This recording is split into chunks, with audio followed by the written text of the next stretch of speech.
Welcome back to the Training Model Podcast. This is episode number 9. I'm recording this on Monday at around 2 p.m. because I had a incredibly busy end of the week last week and I was a little bit behind on my work, but I endeavor to get this out every week. So if you're listening to this today, I do appreciate it. If you're here a little bit later in the week, I still appreciate that too. Thank you for checking it out. I would recommend going back to the start if you're new here because a lot of these conversations are contextual and we are just adding layers and layers onto the topics that we have. Before I get into today's topic, which will be around programming and a bit of a philosophy, but a little bit of a strategy that we use here, and I recommend that you sort of adopt within your own coaching and your own client management, which is that the idea of tinkering with programs, not overhauling them. But before we get there, I just want to recap my weekend because I think it was a fun one, and So Laura had to go down to Apollo Bay for the weekend. She had an event on, her final event before wrapping everything up and before we become parents, which will be happening in the next month or so, which is ridiculous. A lot of people have been asking me whether or not I'm ready, how I'm feeling about it. I'm incredibly stressed about the whole situation and all the changes that are going to come from it, but I'm also at the same time just as excited. So I think some of that stress might be excitement, but I'm very keen. I'm looking forward to it. But that will all be happening over the next month or so if everything goes to plan, which is pretty crazy that I'm going to become a dad. I can't believe it. I just honestly can't believe it. It's crazy. I feel like I'm not ready to be a dad, but that's all right. We work it out. Everyone else does. One of the things that I think makes me feel better about the whole, or makes me feel calmer about the whole situation is whenever I'm in a big crowd of people. So I quite often feel this. If I go to Chadstone, that's one situation where I feel it, but also just like at the supermarket or if I'm just driving around and there's just a lot of cars and a lot of people, I look around at all those people and I just think that all these people were kids at some stage and their parents worked it out. I'm sure some of them have some trauma and all of that sort of shit, but for the most part, everybody's okay and living their life and doing their things, and it makes me feel a little bit easier. So that's just one thing that has been calming my nerves a little bit about it all. But yeah, back to the weekend. So I had to drive Laura down to Apollo Bay, and I enjoy driving, so it wasn't too I like that. I like long drives and driving along in windy roads and stuff down towards Apollo Bay. There's plenty of windy roads as we go through the Otways, I think it's called. And I was down there for the weekend, so I didn't stay with Laura. I just got my own Airbnb. She was at her event, and I was able to just find an Airbnb for myself. And my plan was to record all of the material for the new course because all the slides are done, everything's done.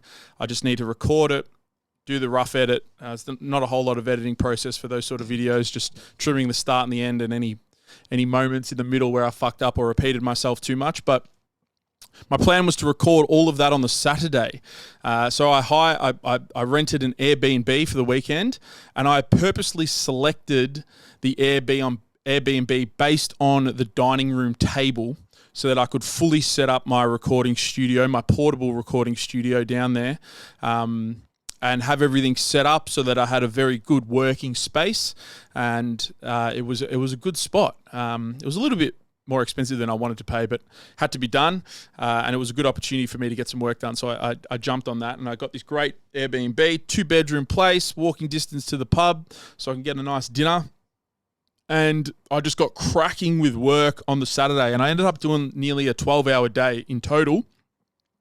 But I only managed to record, I think it was 7.5 hours worth of content because I significantly undershot how much content is in the next short course, which will be called Training Model. It's my Coaching Foundations short course, and it drops on Monday. If you've been on the email list, you would have seen a couple of emails related to that and the early bird offer, which is still running up until the launch date, which will be on Monday the 11th. So there's about 5 or 6 more days for you to jump in if you're keen on saving $100.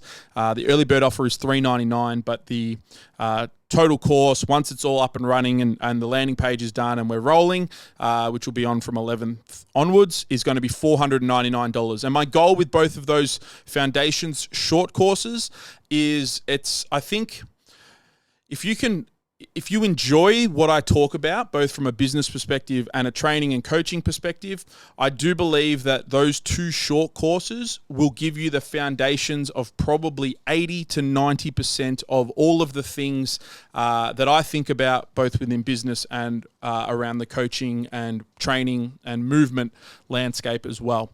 It's really it's the crux of everything that I've ever done or since starting Strength Culture, but it's the crux of everything that I now move forward with and my evolution of understanding both for business and training. And I know that it's going to be incredibly valuable for the people that jump in over the coming years, because I do plan on having that stuff just set there. And then 2024, I can really get into some of my personal goals with education and events and seminars and all of that sort of stuff, because I've started to set myself some stretch goals again for myself outside of the business, outside of Strength Culture, for the first time in what feels like a little while. And I'm looking forward to 2024, because quite frankly, 2023 has been a stressful struggle. It's probably one of the hardest years I've ever had, but I've kept moving forward, and I've done some work with myself and a psychologist, and I feel like I'm starting to really reap the rewards of all of that hard work that I did at the start of the year to try to improve my attitude to everything and my mental state, and also just my work ethic, I think, has also been upgraded a little bit as a response to some of those improvements. So it was a fun weekend down there, but I've undershot the total workload that I had. So I'm going to do the rest of the filming on Wednesday, and then I will be ready to have everything set for the Monday launch. So if you're out there and you're keen on learning more about that stuff, simply just send me a DM and I can send you some more information. If you want to jump in the early bird offer, I'd recommend jumping on the email list, or if you're just keen to see everything once it starts rolling, it will launch on Monday the 11th, so this Monday coming, and you'll be able to check everything out from that. Yeah, I'm pretty keen for it. I'm excited for it. There's a lot of value in there. So the way the course is structured is we have 4 main modules in the same way that we do for business. The Business Foundations course, Business 101, but 4 main modules. The first one is an overview of my models and lenses that I use to frame information and decision-making within the coaching process.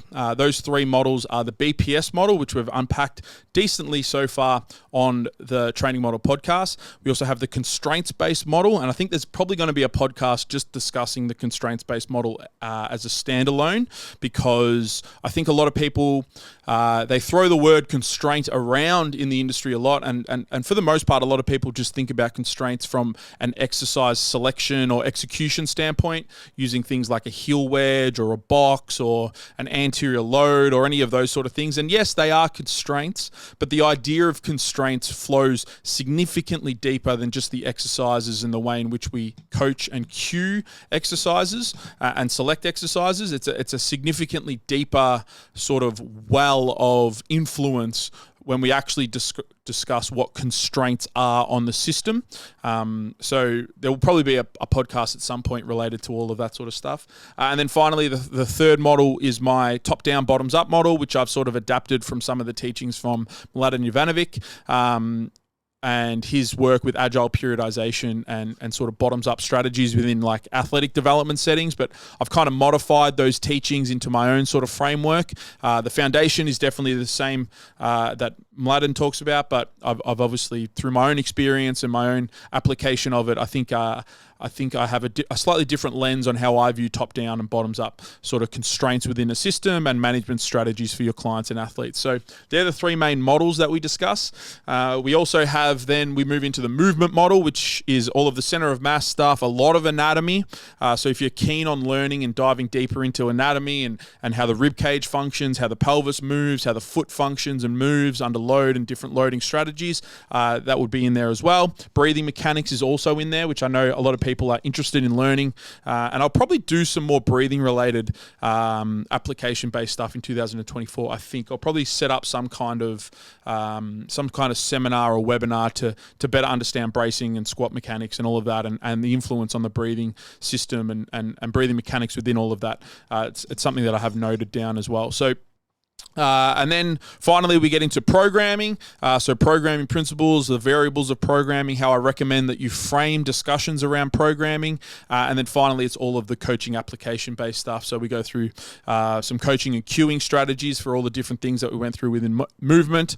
We also go through some programming, a case study, and discuss some of those ideas around sort of framing, programming, and coaching management strategies. So pretty keen for it all to come out. It's going to be completely action-packed. If anybody was ever wanting to do my online mentorship, this is pretty much half of what that online mentorship was. The other half was the Business Foundation course. So now that I will have both of those courses up, if you did miss out on my online mentorship that I was running over the last couple of years, you can get all of that information and all of that content and all of that learnings within these two foundational courses.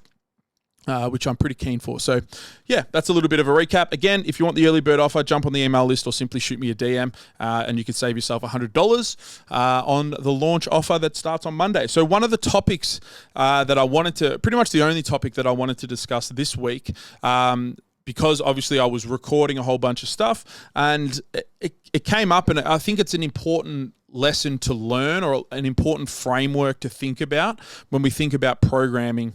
And this is this whole idea of, I believe that a program should be tinkered with over time rather than completely overhauled. And I think a lot of this stuff stems, or a lot of the traditional way around training stems from like traditional periodization methods, which have been challenged a lot over the last few years, especially this idea of like block periodization, where you set up you sort of pre-plan your 12 or 16 or 20 or your entire season, whatever it might be in the athletes, and you sort of plan like 4 to 6 week blocks that roll and support sort of the training of one main quality over time. So the typical block periodization progression for something like a strength sport would be like an initial block of accumulation and hypertrophy stimulus and all of that sort of stuff, which then eventually transitions to the next block of training, which would be like strength development and increasing the specificity around your movements and changing the way in which the program is structured to support strength. Sometimes this is called like an accumulation phase for your volume phase, and then it moves into like an intensification phase for your strength development work, because you're intensifying the training stimulus. And then finally, you would go into some sort of peaking block or some sort of realization block where you express the new levels of fitness, the new levels of performance within that third block of training. And then finally, you would go into like some kind of an off-season or some kind of non-specific, some very generalized block of training after that. And that is a very typical periodization strategy that has been developed over many years, and it definitely works. However, I think that there are ways in which we can update that process, especially when we start to think about what actually good training revolves around, especially for natural clients and natural athletes. And that is that the whole idea of like strength, hypertrophy, skill development would also be in there. All of those sort of stimulus and adaptations that we're looking for from a strength, hypertrophy, or skill development outcomes, they actually overlap significantly more than we probably originally had thought, especially when those traditional periodization methods or strategies were sort of like come to being. And I think this is one of the reasons why it's really important to kind of adopt a coaching philosophy. The way that I frame this is that your programming has certain biases within the overall programming structure and direction of training. However, we never really want to go through these incredibly aggressive, flipping everything on their heads and changing all of the reps, sets, loads, volumes, all of the variables all at once as we transition from one block to another. If we have a long-term goal and a long-term direction with what we're trying to achieve within the programming setting and within the outcomes that we're looking for, we can actually begin to refine that process. And this is one of the principles of programming that I educate around, which is phase potentiation. We refine the process over time. However, we're never really setting like an aggressive long-term strategy in place. We know the direction that we're trying to head, but the path that we build to get to that final destination quite often needs to be adapted, needs to be modified, needs these bottoms-up strategies, because life fundamentally just gets in the way. The human that you're dealing with will get in the way. And it's not even that they'll just get in the way. Sometimes they exceed expectations across training blocks, which opens up new doors and new phases of progression that we can actually apply. So it's not always a negative when we think about these bottoms-up strategies and these management frameworks. Sometimes they're positive and things are working better than expected or progressing faster than expected, which means we can sort of put the foot down a little bit more aggressively in the next sort of block or phase of training itself. So that's the crux of one of the biggest sort of knocks against these periodization models, is that we can't really plan for the future of 12 weeks. We can't really, let alone, we don't even really know what's going to be happening next week or next session or the next day, because the human in front of us is incredibly variable. They're a very complex biological being that has many influences both inside and outside of the gym and the training program that can shape and affect the way in which they progress and adapt over time. So we can't really plan too aggressively. It's not that we then sort of like straw man that argument and just say, oh, well, what's the point of having a plan? What's the point of having a program? What's the point of all of this sort of stuff if we're just sort of like seeing how things go? And I don't think that's the best strategy. It's a terrible way to frame it. And the crux of that is because we always need a plan. We need a direction. We need to know what we're heading towards. It's just that the path in which we get there can and should be modifiable over time. And the top-down constraints of everything that we're trying to build and identify are important because they give training direction, but the bottoms-up management strategies are also important because we're dealing with this human, we're dealing with life, we're dealing with this complex biological person. So we need to meet somewhere in the middle of those bottoms-up and top-down sort of strategies when we're planning and direction. We can't have just a huge top-down focus of planning and direction, and we also can't have just like this nihilistic, well, none of it matters, and what's the point of any of this structure and all of that sort of stuff from a true bottoms-up strategy. We need that meeting in the middle for each individual person. And this is this idea of then tinkering with programs. And the final point that I want to talk about with this is that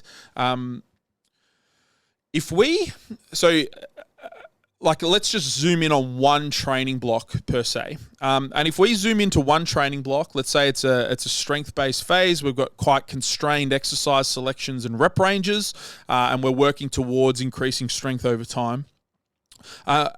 A strategy of programming that I wouldn't recommend doing is like a linearly progressive programming week on week on week. And the reason is it works really well for new people or for people that have a lot of potential to generate and build strength like in the shorter term. It doesn't always have to be a beginner. Sometimes it can just be somebody that's been coming off a big off season or some time out of the gym, maybe they've been on holiday or whatever it might be. Those people are more primed to seeing more consistent week on week progress. But if you're dealing with people who are chasing performance, who train pretty consistently and they push themselves consistently and they're sort of just stringing good training blocks together, these week on week progressions, whether they be progressions in loads through a percentage-based strategy, whether or not they be progressions in rep ranges through like you do 8s in week 1, you do 6s in week 2, you do 5s, 4s, 3s, 2s and 1s over the next 4 to 6 weeks. Those rep ranges can also be adjusted and manipulated throughout these training blocks or this style of programming. You may also get volume progressions week on week, where you start the block with 2 sets as like an intro week, then you go to 3 sets, then you go 3 to 4 sets, then you go to 4 sets, and then you go 5 sets over time. And in that one specific training block, we're kind of increasing volume, maybe 20, 30, 40, or 50%, or even 100% if you're starting with 2 and ending up at 4 or 5 sets. Those linear progressions within a training block make the program itself a variable. And this is what I want you to try to understand from this, like periodization, phase potentiation. The human is an incredibly complex sort of individual. Those week-on-week progressions, if you think about it like a wave, we're creating the program sort of like a wave formatting, where the program itself becomes a variable, especially if you throw load selection in there as well. And that variable program can actually sometimes, especially in a situation where not a lot of lifestyle variables are constrained, maybe you've got someone who works a lot, stress, family, whatever it might be. But if that program is variable over time, especially week on week, it can sometimes disguise our understanding of what is actually benefiting the program and the adaptation over time. And the reason is because we can't create a stable human in front of us, a stable client. There's very few people out there that revolve their entire life, and both in and outside the gym, around their training process. They're definitely out there, and we can control more of the variables of life. But for the most part, with the majority of the people that you end up coaching and helping, you've probably got people who have quite varied day-to-day processes around training, around nutrition, around life and life stress. And we can't really get away or avoid or control a lot of that variability within the human itself. And as a result of having a varied program and a varied human and a variable human, we end up with these 2 waves that end up sort of moving and progressing over time. And it can be quite difficult to identify exactly what is working within the program, and identifying some of that feedback strategy when both of these variables are happening so consistently over time. Yes, we will see progression in load selection and all of that sort of stuff, but we can't fine tune and lean into the really positive qualities of training and the things that are really working within our strategy, because we simply just don't have a good understanding of exactly what is working. The flip side to this, and what I would recommend you do with programming for varied humans and people that have a life outside of the gym, is that we create more constant progression week on week within our training blocks of the program. And we try to control the programming variable and minimize some of those ups and downs within the program itself, so that the human can be what is adapting and evolving and changing throughout the process of training. Rather than the program adjusting, it is the human that becomes the sole variable in the process, and we can identify very quickly what is working, what's not working, what needs to change, and then we tinker with that program over time. And I think this is a much better process. So how might this look? This is probably going to look, we still might have an intro week or a deload week at the start of the block. However, once we get into the true crux of the training block, we set all of our variables, we set our rep range that we're working within for that training block, we set our RPE selections as a constant, we set our volume landmarks as a constant, we try to control exercise selection as best as we can. We might have some variation within the exercises week on week, but for the most part, we're hitting the same process over and over again. And with an RPE-based programming strategy and load selection strategy, that is what allows the slight fluctuations within a day-to-day or week-to-week process of the client themselves. And that is the expression of the variability of the human. And that expression within the RPE selections, which then flows into the load selections, will tell us quite quickly if the program that we've set and structured for this individual is actually productive. And that is because we have a stable program, and we should see the progression of the human in front of us rather than this fake progression that coaches seek and certain clients seek as well, which is the manipulation of training variables to allow load to progress over time, which could be seen as a reduction in rep ranges, so the client has to choose and select higher rep ranges, or an increase in RPE across the training block, which then pushes the client to select heavier and heavier loads, or it could be a reduction in volume across the training block, which again artificially increases the loads selected. All of those variables that change week on week are just artificially making progress seem like it's happening, as opposed to a fixed program week on week, and you just run that program until it stops working, or until we need a deload, or until the client gets bored, and that is when we begin to change those variables, because I think a lot of people miss progression within training because they are trying to artificially create progress within the program by creating these variable programs week on week. So it's one of the main things that I talk about within the programming structure, and I thought it would just be a good discussion to have here on the podcast with everybody. So I would recommend looking at your client programs and trying to see how can I control more of these variables and keep them consistent so that I can actually witness and observe the response to the training prescription from that individual that is meant to be the variable within training, and that will probably help you identify the structures and strategies that work better for your clients. So hopefully that was helpful. That's the end of today's podcast. Again, if you're interested in the coaching course, early bird, you can jump on the email list. I'll probably send 2 more emails out this week related to the early bird offer and maybe some of the content that's covered. And then finally, or you can just shoot me a DM and I can send you the link. And then finally, if you'd like to contribute to the podcast, you can fill out the form on the website, or you can simply shoot me a DM. Always looking for good topics to discuss and things to unpack from the community. So again, thank you very, very much for checking out the Training Model Podcast. If you could be so kind, please share it with somebody who you think might find value in this, or on social media, tag me. It G's me up. It makes me want to continue and keep doing my things. So help a brother out and tag me and share some of your lessons from the Training Model Podcast. But thank you very much. I will see you next week for episode number 10. Worth celebrating, I think. Bye.